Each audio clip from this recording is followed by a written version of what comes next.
The story of a very bad boy. Once upon a time there lived in a little village in the very middle of France a widow and her only son, a boy about 15, whose name was Antoine, though no one ever called him anything but Tueño Bueno. They were very poor indeed, and their hut shook about their ears on windy nights, until they expected the walls to fall in and crush them.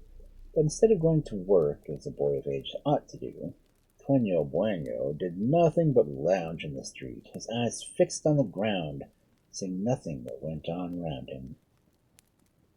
"You're very, very stupid, my dear child," his mother would sometimes say to him, and then she would add a laugh. "Certainly you will never catch a wolf by the tail." One day the old woman bade Antoine to go into the forest and collect enough dry leaves to make beds for himself and her. Before he had finished, it began to rain heavily, so he hid himself in the hollow trunk of a tree, and so where he was dry and comfortable, so that he soon fell fast asleep. By and by he was awakened by a noise which sounded like a dog scratching at the door, and suddenly he felt very frightened. Why did he not know? Very cautiously he raised his head, and right above him he saw a big hairy animal coming down the trail foremost. "It is the wolf they talk about so much," he said to himself, and he made himself as small as he could and shrunk into a corner. The wolf came down inside the tree, slowly, slowly. Antoine felt turned to stone, so terrified was he, and hardly dared to breathe. Suddenly an idea entered his mind, which he thought might save him still. He remembered to have heard his mother from a wolf that could neither bend its back nor turn its head, so as to look behind him, and quick as lightning he stretched out his hand, and seizing the wolf's tail, pulled it towards him. Then he left the tree and dragged the animal to his mother's house. "Mother, you've often declared that I was too stupid to catch a wolf by the tail. Now see," he tried triumphantly. "Well, well, wonders will never cease," answered the good woman, who took care to keep a safe distance. "But you really have got him. Let us see if we can't put him to some use. Fetch the skin of the ram which died last week out of the chest, and we'll sew the wolf up in it. It will make a splendid ram, and tomorrow we will drive him to the fair and sell him." Very likely the wolf, who was cunning and clever, may have understood what she said, and he thought it best to give no sign, and suffered the skin to be sewn upon him. "I can always get away if I choose," thought he. "It is better not to be in a hurry." So he remained quite still while the skin was drawn over his head, and made him very hot and uncomfortable, and resisted the temptation to snap the fingers or noses that were close to his mouth. The fair was at its height the next day, and Tueño Bueno arrived with his wolf in ram's clothing. The farmers crowded around him and offered a higher price than the previous. Never had they beheld such a beautiful beast, said they, and at last, after much bragging, he was handed over to three brothers for a good sum of money. It happened that these three brothers owned large flocks of sheep, though none so large and fine as the one they had just bought. "My flock is the nearest," observed the eldest brother. "We will leave him in that fold for the night, and tomorrow we will decide which pastures will be best for him." And the wolf grinned as he listened, and held his head a little higher than before. Next morning the young farmer began to go his rounds, and the sheepfold was the first place he visited. To his horror, the sheep were all stretched out dead before him, except one which the wolf had eaten, bones and all. Instantly the truth flashed upon him. It was no ram that lay curled up in the corner pretending to be asleep, for it really was that he could bend back and turn his head as much as he wanted, but a wolf who was watching him out of the corner of his eye, and might spring upon him at any moment. So the farmer took no notice, and only thought that there was a fine chance of revenging himself on his next brother for the trick he had just played, and merely told him that the ram would not eat the grass in his field, and it might as well drive him to the pasture by the river where his own flock was feeding. The second brother eagerly swallowed the bait, and that evening the wolf was driven down to the field where the young man kept the sheep which had been left him by his father. The next morning they were also all dead, but the second brother likewise held his peace, and allowed the sheep he belonged to the youngest to share the fate of the other two. Then they met and confessed to each other their disasters, and resolved to take the animal as fast as possible back to Tueño Bueno, who should get a sound thrashing. Antoine was sitting in a plum tree belonging to his neighbor, eating the ripe fruit, when he saw the three young farmers coming towards him. Swinging himself down, he flew home to his hut, crying restlessly, "Mother, mother, the farmers are close by with the wolf. They found out all about it, and will certainly kill me, and perhaps you too. But if you do as I tell you, I may be able to save us both. Lie down on the floor and pretend to be dead, and be sure not to speak, whatever happens." Thus the three brothers, each armed with a whip, entered the hut a few seconds later. They found the woman extended on the floor, and Tueño kneeling at her side, whistling loudly into her ear. "What are you doing now, you rascal?" asked the eldest. "What am I doing? My poor friends, I am the most miserable creature in the world. I have lost the best of mothers, and I don't know what will become of me." And he hid his face in his hands and sobbed again. "But what are you whistling like that for?" "Well, it is the only chance.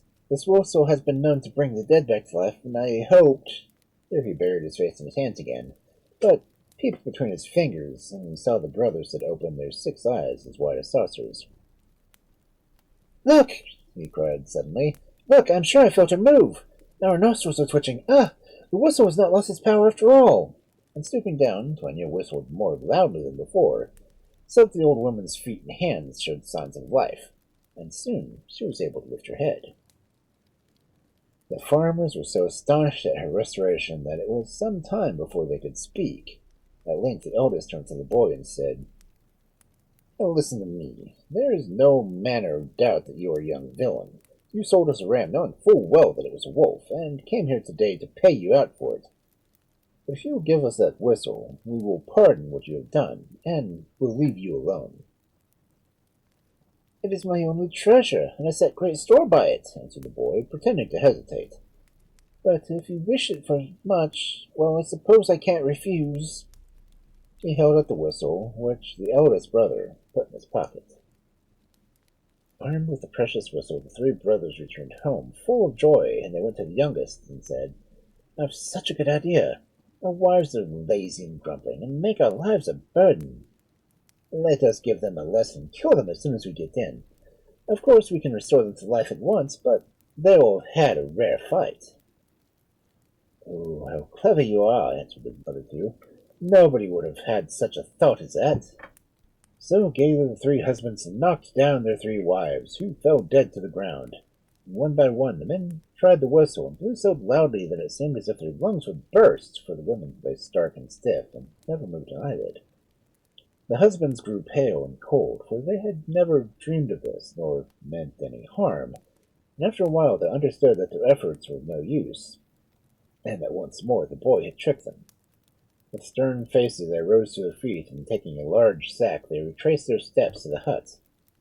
This time there was no escape. Tueño had been asleep, and only opened his eyes as they entered. Without a word on either side they thrust him into the sack, and tying up the mouth, the eldest threw it over his shoulders. After that they all set out to the river, where they intended to drown the boy.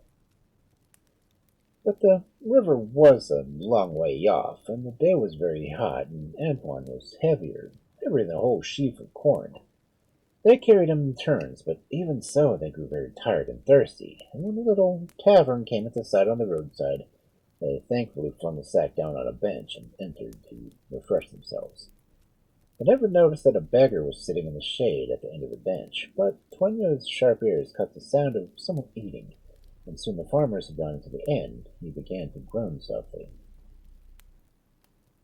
"Oh, what's the matter?" asked the beggar, drawing a little closer.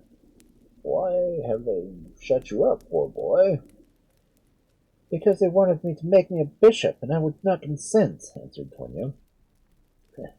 Dear me, exclaimed the beggar. It isn't such a bad thing to be a bishop.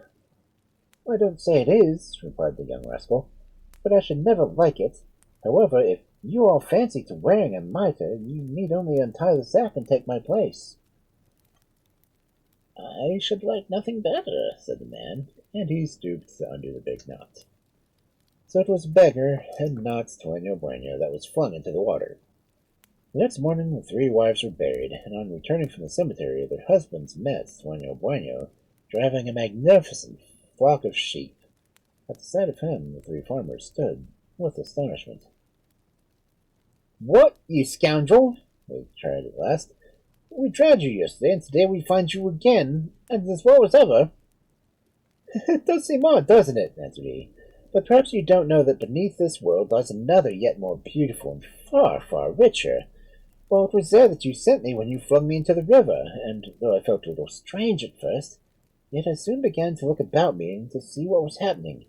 Then I noticed that place that I had fallen. The sheep were fair and being held. One bystander told me that every day horses and cattle were sold somewhere in town. If I only had the luck to be thrown into a river on the side of the horse fair, I might have made a fortune. As it was, I had to content myself with buying this sheep, which you can get for nothing." "And you do know exactly the spot in the river which lies over the horse fair?" "As if I did not know it when I have seen it with my own eyes." "Then if you do not want us to avenge our dead flocks and our murdered wives, you will have to throw us into the river just over the place of the horse fair." "Very well, only you must get 3 sacks and come with me to the rock which juts into the river. I will throw you in from there, and you will fall nearly on the horses' backs." So he threw them in, and as they were never seen again, no one ever knew into which fair they had fallen.